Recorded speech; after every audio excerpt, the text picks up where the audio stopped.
All right, what is going on, everybody? Got a shorter video today because we only have one game to talk about, and that is the final for the Emirates NBA Cup. OKC versus the Bucks. The Bucks got the victory and got to hoist up the trophy, 97 to 81. Um, we're gonna talk about that and just that, and keep it short and sweet today.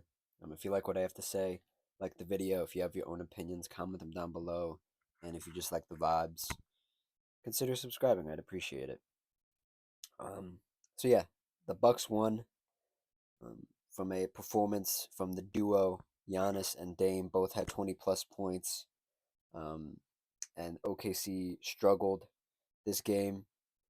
They had Shea Gilgeous-Alexander with 21, Hartenstein with 16, and Jalen Williams with 18, and they really got no help from their bench.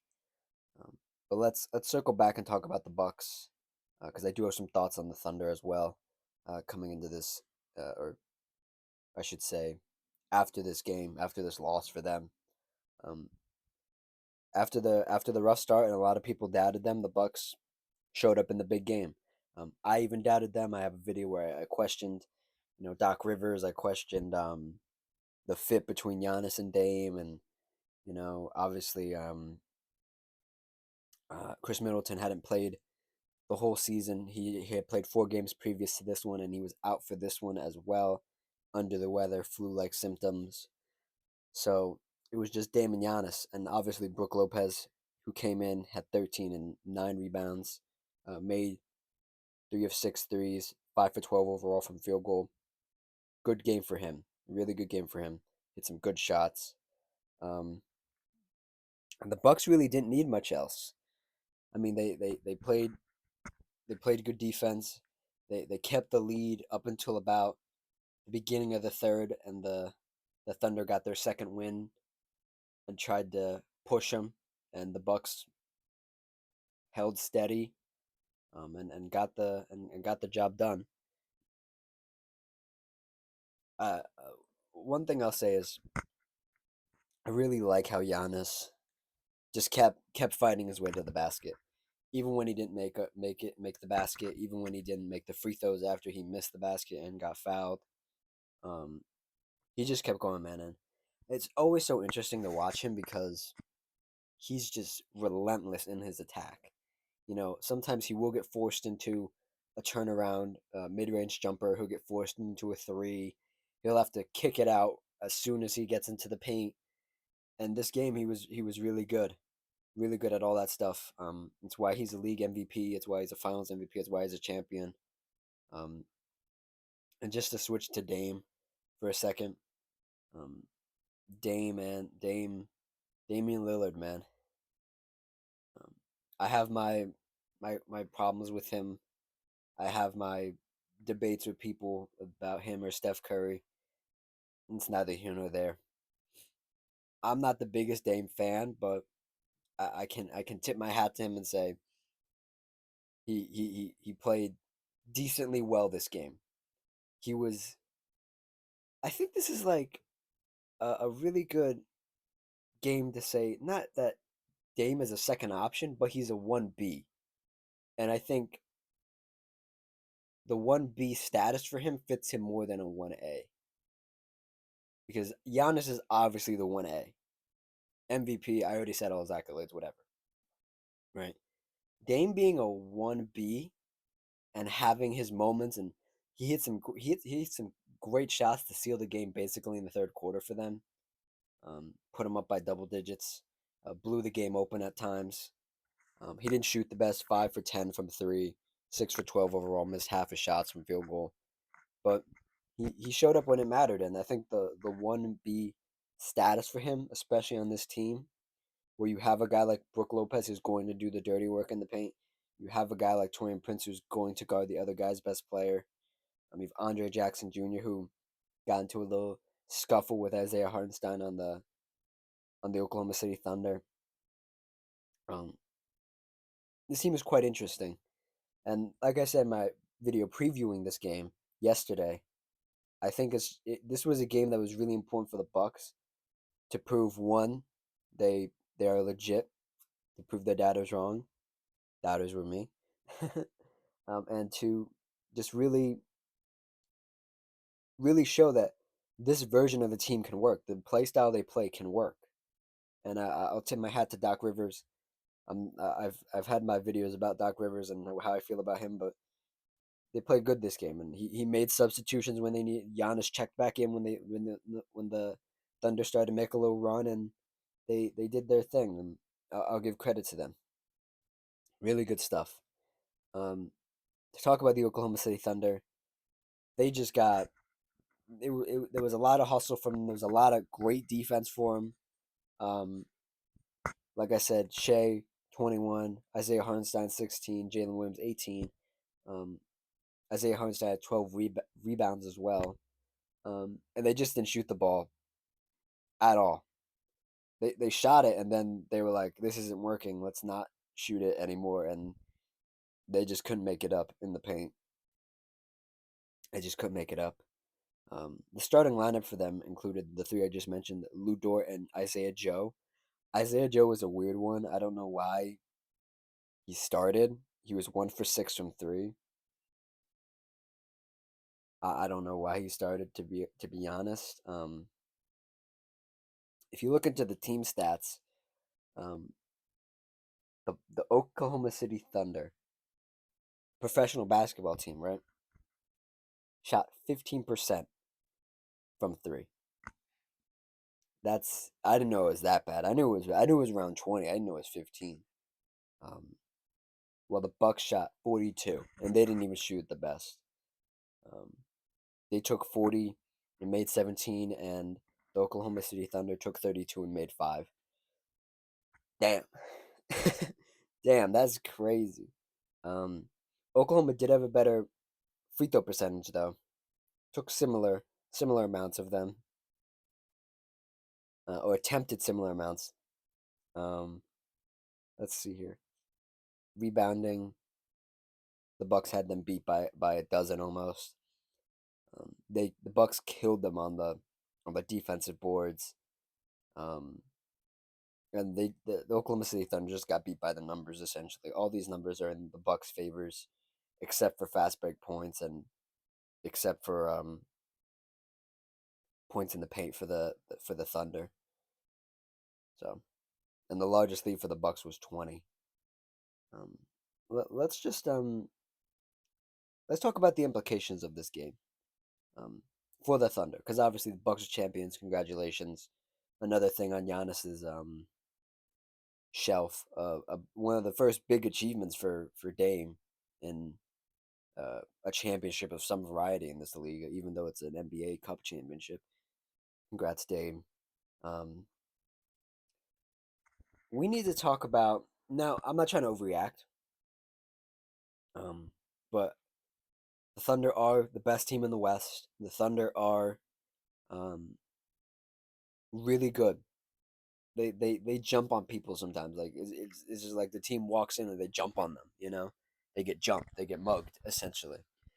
They mug the other team with the defense and the scoring they have. Um, but the one thing I'm becoming slightly concerned about over the past couple years, in fact, and some of these years I'm going to refer to where when the Thunder were trying to be bad still, so and Shea wasn't who he is, but Shea has this thing where he plays good until he not even plays good. He plays his role enough to get to where they need to be, and then once they're there, he kind of disappears. Um, and I hope that's not the case when they get into the playoffs this time around. But it's becoming slightly concerning, and I think Richard Jefferson and whoever else was on the call was saying Shea was a superstar. I think we're very very quick to call somebody a superstar when they haven't done almost anything in this league. I think Shea's an exciting young player who has all the potential in the world. His ceiling is sky high, but I just feel like he no pun intended drops the ball sometimes. He was 8 for 24 from field goal, 2 for 9 from three. He had 21 points. He had 2 assists and 4 rebounds. And you can't get the assists if your teammates aren't making shots. I understand that, and you can't get the rebounds if you're guarding a shooters. The Bucks just had shooters, so you'd always have to go out and you couldn't get the board. But when you have a game like this, I question your like tenacity almost, and I'll give him credit. He didn't stop shooting. He didn't just like oh we lost. He kept fighting. I'll give him that, but he 8 for 24 isn't the best. It's not pretty and it doesn't look good. And I'm starting to become slightly concerned with his, I won't say willingness because he seems like a very competitive guy, but his I don't even want to say his motor. I even know how to say this. Like just his consistency. Because what separates a starter from an all star, from a all NBA guy to a star to a superstar to an all time great, whether that be an all time great league wide or just for your team, because that's also a differentiator as well, is being able to do it in the biggest moments. And I get your team wasn't there to help that much. Jalen Williams at 18, but when you're going up against these big dogs, and you just need to give it more. You need to be more consistent, and you need to be more. And it could just be he's the team is so young, also, but at a certain point, that oh he's just young or oh this is a young team starts to wear off, and we start to ask these questions even more. Even before Giannis won his championship, a couple years back, people were like, oh he's super young, he's super young, he's super young. And then the switch flipped, and they were like, Giannis, you need to win a championship. Giannis, if you don't win a championship, you need to leave Milwaukee. Giannis, this and that.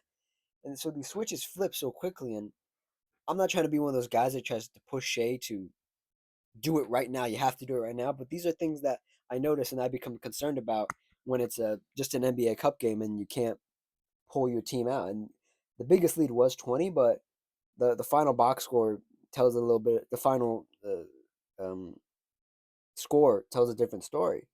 You know, so just something I'm slightly concerned with, and I'll pin, and we'll see what happens in a couple months when they're in the playoffs. But Shea had a stinker. This was a stinker. Um, yeah, in 36 minutes. Yeah, he played, man. I'll give him that. Um, one other thing I want to touch on real quick. One other thing is what the NBA Cup means to these players, because they were really trying to hammer that home during the broadcast. It was like they're almost told to do it, which I don't doubt they were told to do it, but they were really like, oh, this means so much to the players. Da, da, da, they get $514,000. I would like $514,000. I would play my ass off for $514,000. But um, they were really trying to hammer that point home, and we would have to see the numbers after this. I do have a video about the what do you call it, the popularity of the NBA and the watchability of it. If you want to go watch it, go watch it. I'll put a card up in the top right corner at some point.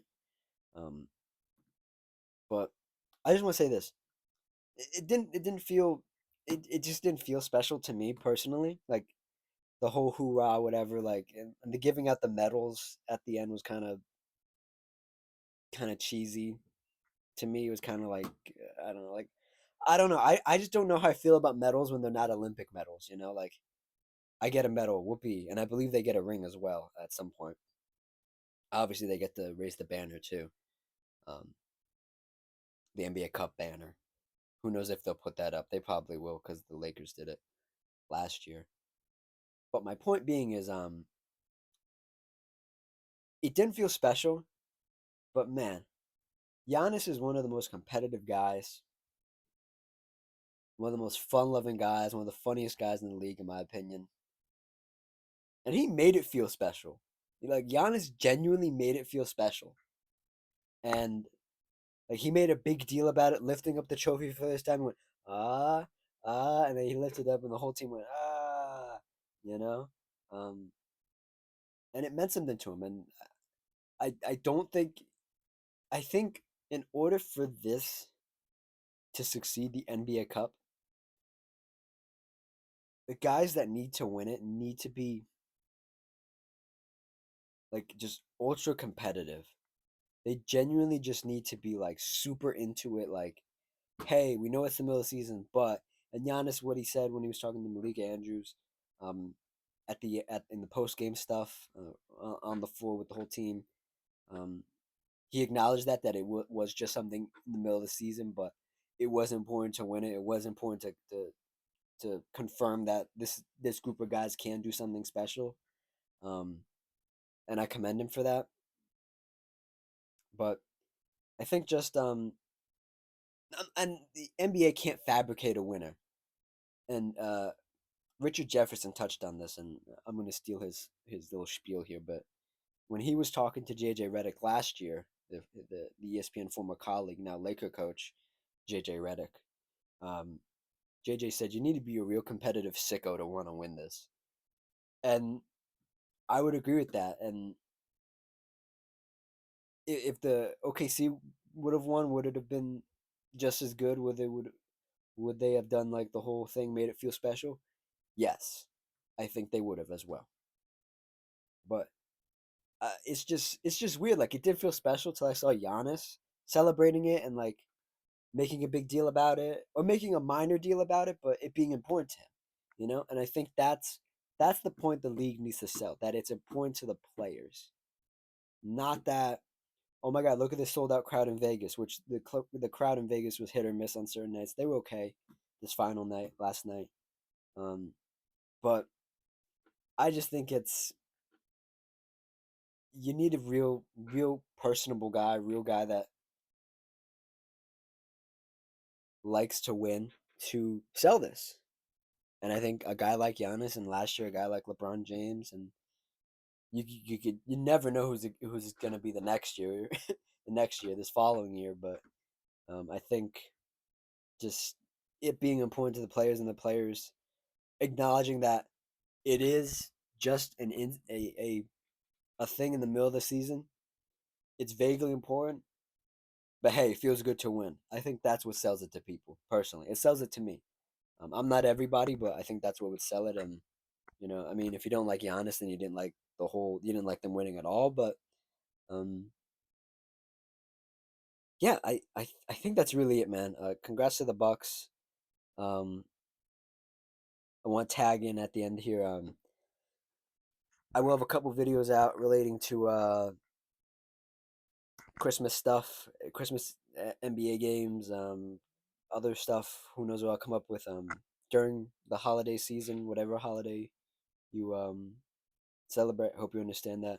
Schedule will be a little weird next week, um, but I will try to get videos out. I will try to pre-record some stuff, um, and we'll get right back on it in the new year. But there will be stuff. Don't fret. There will be stuff to listen to.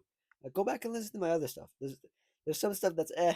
There's other stuff that I'm really proud of, and I'm really finding my groove on this channel, and I'd appreciate it if you go watch that stuff. So yeah, thank you for watching. If you like what I had to say, like the video. If you have your own opinions or opinions about what I said, put them in the comments. And if you just like the vibes, consider subscribing. I would appreciate you. You can listen all the time and be the fifth subscriber. That'd be that'd be cool. Uh, Anyways, thank you guys. Cheers.